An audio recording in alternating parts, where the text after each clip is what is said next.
Most people would replace this, but if you make that decision too soon, you could end up wasting thousands of dollars and still trip on it again next year.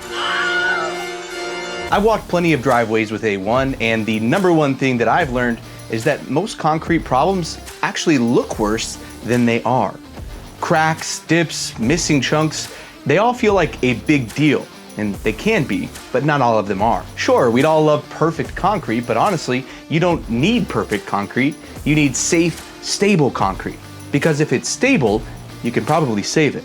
So here's a quick rundown of how you can do that. Think about it like this. If your slab dropped 2 inches and is stable, lift it, don't replace it.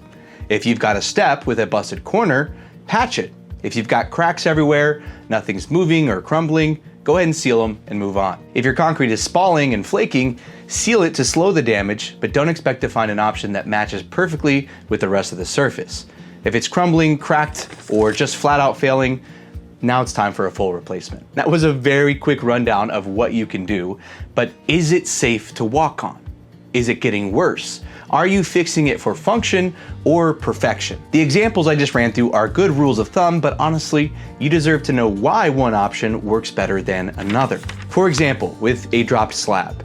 Most people assume it's toast, but concrete sinks over time from soil shifting regardless of its age. That depends on what's happening underneath and around it. If you're dealing with a busted corner, like a chipped step, it may look bad, but if it's not carrying any weight, again, patchwork's fine, but just know that that's a Band-Aid. If it is a weight-bearing step, you definitely want to replace it because that patchwork will probably just fall off at some point when someone's walking on it. Oddly enough, there is one thing that everybody can guarantee with concrete. It will crack. Yet people still panic when they see those cracks. Now, it doesn't always mean danger, but if the slab is still intact, sealing them stops water from making it worse, and it can actually buy your concrete more years. When it comes to spalling, flaking, and crumbling, unfortunately, depending on the condition of your concrete, this is where you really have to be smart with your money. Because if the surface crumbles at the touch or flakes and chunks, you're really potentially past repair. So full tear out and repour may be your best option at this point.